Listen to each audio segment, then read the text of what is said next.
በሰማይ ላይ አስፈሪ የሞት ድምፅ ይሰማል። መቀሌ የሌሊት ረፍቷን በድሮን ድብደባ ተነጠቀች። 2 ዓመት ሙሉ በደምና በባሩድ ውስጥ ተዋግተው በመቶ ሺዎች የሚጠጉ ዜጎች ያለቁበትን ደምና ቁስል ሳይጠግኑ የትላንት ጠላቶች ዛሬ አንድ የጋራ ጠላት አግኝተናል እያሉ ነው።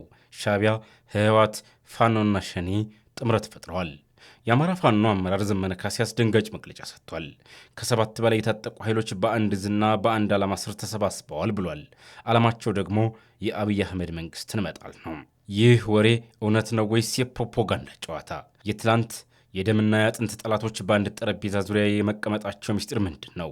የዛሬው ትንታኔያችን በኢትዮጵያ ሰማይ ላይ ያንዣበበውን ከባድ የፖለቲካ አውሎ ነፋስ በጥልቀት ይፈትሻል። ወደ ትልቁ ምስል ከመሄዳችን በፊት በቅድሚያ የአሁኑን ጥቃት እንመልከት። መቀሌ ላይ የወረደው የድሮን ጥቃት ቢያንስ 13 ሰዎችን እንዳቆሰለ መረጃዎች እየወጡ ነው። ከእነዚህም መካከል 5ቱ ሕፃናትና 7ቱ ሴቶች ናቸው ተብሏል። የፌዴራል መንግስት እስካሁን ይፋዊ ምላሽ አልሰጠበትም።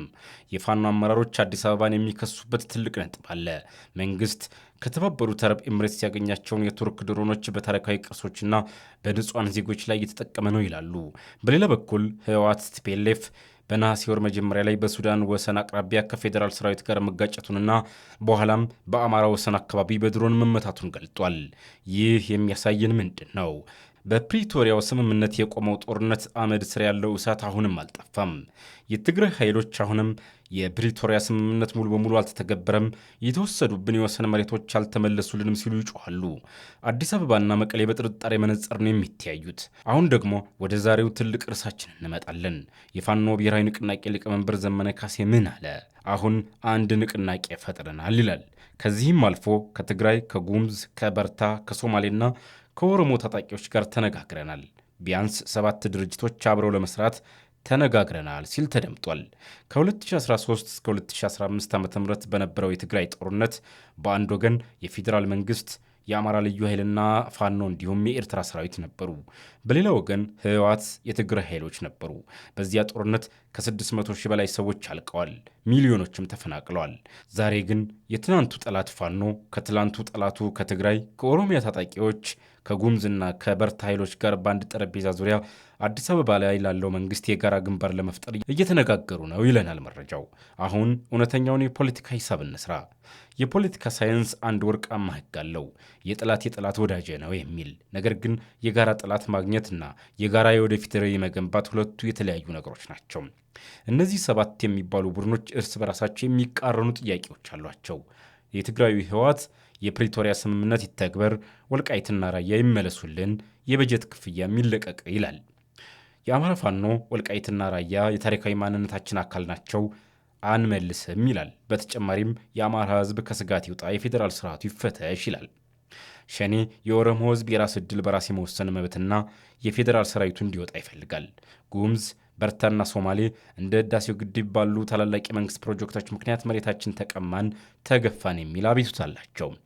ዘመነ ካሴ እኛ ሀገር ለማፍረስ ሳይሆን ሀገር ለማዳን ነው የምንታገለው ይላል። ነገር ግን ጥያቄው ወልቃይት ላይ ፋኖና ቲፒኤልኤፍ እንዴት ይስማማሉ? በፌዴራሊዝም ቅርጽ ላይ ኦሮሞና አማራ እንዴት ይስማማሉ?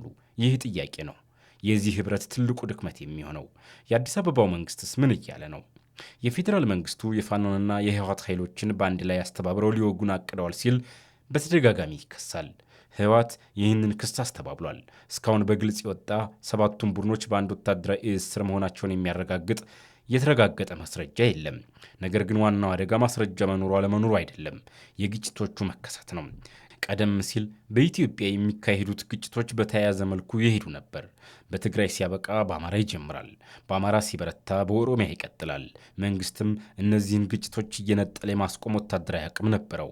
አሁን ግን ዘመነ ካሴ እንደሚለው እነዚህ የጦር ግንባሮች ከተለያዩ አቅጣጫዎች በአንድ ጊዜ ከተከፈቱ አዲስ አበባ ከባድ የፖለቲካና ወታደራዊ ፈተና ይገጥማታል።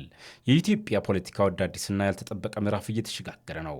የትላንት ጠላቶች በአንድ ጠረጴዛ መክረዋል መባሉ መንግስትን ለማስጨነቅ የተደረገ የሳይኮሎጂ ጦርነት ሊሆን ይችላል፣ ወይም ደግሞ በእርግጥም ከመሬት ስር የሚሰራ አዲስ ህብረት። ነገር ግን አንድ ነገር ግልጽ ነው፣ ጦርነት በጦርነት አይተካም። የትላንቱ የ600 ሺህ ህዝብ ያለቀበት ጦርነት ያስተማረን ነገር ቢኖር ሰላም የሚመጣው በውይይትና በፍትህ እንጂ በድሮን ድብደባ ወይም በሁከት አለመሆኑን ነው። እናንተስ ምን ታስባላችሁ? የትላንት ጠላቶች የነበሩት ፋኖና የትግራይ ኃይሎች በእርግጥ አብረው ሊሰሩ ይችላሉ ወይስ ደግሞ ይህ ጥምረት የጋራ ጠላት ሲጠፋ እርስ በርሱ የሚበላሽ ጊዜያዊ ጥምረት ነው። ሐሳባችሁን በኮሜንት ላይ ጻፉልን። ቪዲዮውን ላይክ፣ ሼር ማድረጋችሁን እንዳትረሱ። ለቻናላችን አዲስ ከሆናችሁ ደግሞ ሰብስክራይብ በማድረግ የደወል ምልክቷን ይጫኑ። ወቅታዊ ትንታኔዎች በየቀኑ ይደርሷችኋል። ቤተሰባችን ይሁኑ።